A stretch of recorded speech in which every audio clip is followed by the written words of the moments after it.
Today is not a good day. 34 counts were pinned up against a former president of the United States.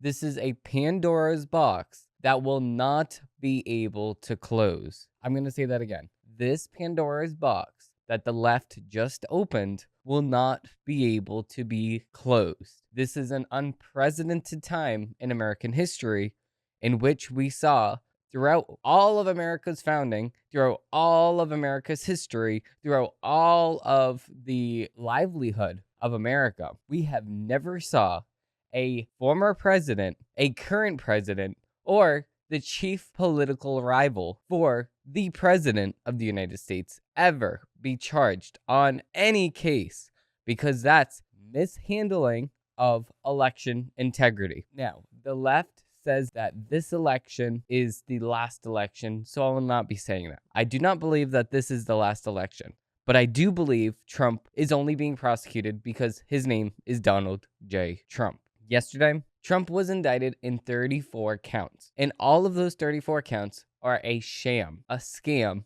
and a slap in the face of the American people. After the indictment, this is what Trump said on Truth Social. Thank you for joining us here today.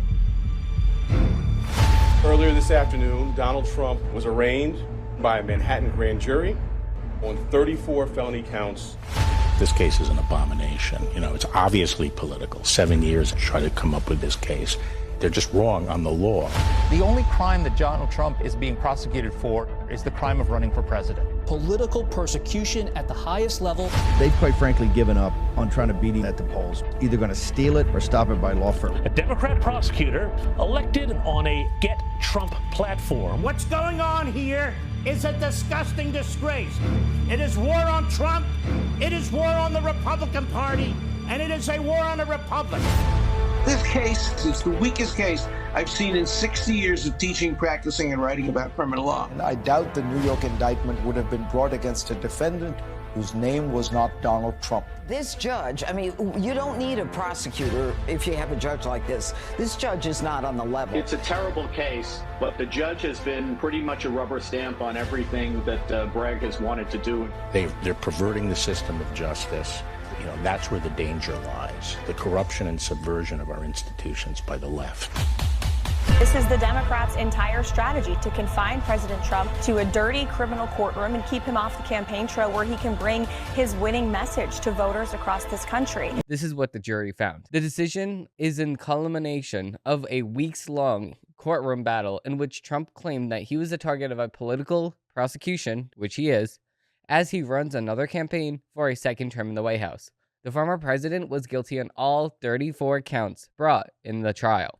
Legal experts doubt the 77-year-old will end up being incarcerated through the Secret Service, coordinated with local jail officials just in case. Possible alternatives to imprisonment include probation for community service, which is a highly disrespectful role for a former president to be having. Okay?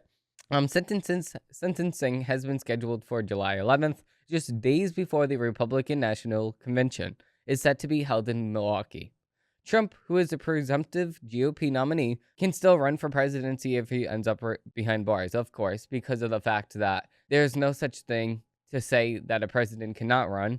Just like how Tiger King, if you do not know who Tiger King is actually the person that tried to kill Carol Baskin, reportedly, according to the Netflix series, and did not end up doing it because he paid the wrong person, and he ended up paying an FBI agent that was a stand-in for an assassin. He paid him, and then he just arrested the Tiger King. So a whole different story, but the Tiger King still ran for president in 2020 and then ended up endorsing Trump. So, of course, in the response to a guilty verdict, Trump delivered remarks in which he called himself an innocent man and declared that the real verdict will happen on November 5th, which is Election Day, of course. But here's the thing here.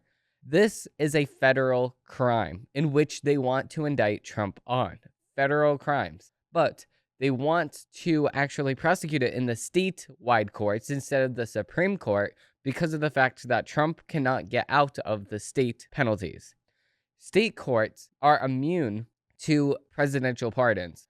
federal courts are obliged to, go along with the pardons that the president of the United States actually goes on and does. So Trump could potentially pardon himself if this was a federal crime, but it is not. It's a statewide crime, which means that he cannot pardon himself if he is incarcerated. So that's just disgusting. Prosecutors accused Trump of improperly making reimbursements to repay his former lawyer, Michael Cohen, for a $130,000 payment to Stormy Daniels in exchange for her silence in an alleged affair by classifying them as legal expenses. Okay, so he signed the wrong IRS paperwork. Is that illegal? It'll get you in some kind of trouble with the IRS, but will it get you incarcerated as a former president? No, it should not, at least, if we were in a sane world, in just a world.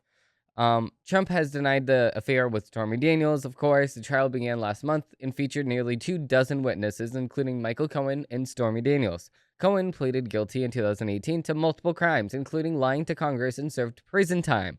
That's their witness. Stormy Daniels went into very personal matters with how Trump and her had sex. Then the judge told her to shut her mouth because it was disgusting. So both of those people are not credible witnesses. Then they had Robert De Niro go outside of the court and say that he was a gentleman, and then go on to swear at the people that were yelling at him. Of course, if I was in Robert De Niro's situation, I would just leave. I would never cooperate with the Democratic Party ever again, and I will just accept my fate as the once kind of great, kind of not great actor, because you can kiss your career goodbye. Because nobody respects you anymore. Nobody will go to a movie just because of the fact that you're in it. So there's that. But what kind of things are Trump even... What's Trump being prosecuted for? That's what I would love to hear by at least one person. What's my guy Trump being prosecuted for? So you can look at NPR. NPR has a whole entire article. Of course, we hate NPR because of the fact that they're just a biased, nonpartisan. Yeah, they're nonpartisan in their explicit disregard for the facts. They just go with the Democratic Party all the time. They're extremely partisan in the aspect of actually trying to tell the truth, and they are very, very one-sided. So this is all of the counts that he's being tried for. Invoice from Michael Cohen marked as a record of the Donald J. Trump revocable trust, which he's guilty on, which it just doesn't even make any sense.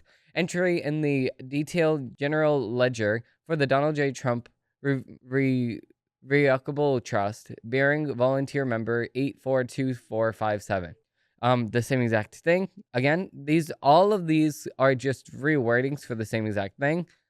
So there's the entry, check in, check stub, Donald J. Trump trust account, bearing check number 000138, invoice from Michael Cohen marked as the record of Donald J. Trump trust, entry in the detailed general ledger for the Donald J. Trump removable trust, bearing volunteer number is the same exact one as before. Check and stub, Donald J. Trump, blah, blah, blah, blah, blah, invoice from entry, check and stub, invoice, entry, check and stub, invoice, blah, blah, blah. It's the same exact stuff, just different wordings. Every single one of these 34 counts are the exact same thing, just rephrasing in the wording so they can have 34 counts. So what is very amazing to me is that the witnesses were actually trusted in the court of law. What is actually very amazing to me is that the jury that they found actually found these charges actually credible. There is actually one person on the stand, or the jury, that actually gets their news from Truth Social, which I am surprised with that they found that person inside of New York City, or I should say Manhattan, but in New York State, I should say, because all throughout New York, probably 8 people voted for Trump in 2020.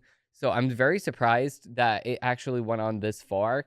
You can, again, indict a ham sandwich if you wanted to in the court of law in New York. If everybody got together and say, we're going to prosecute this ham sandwich, the ham sandwich will be prosecuted 100% of the time.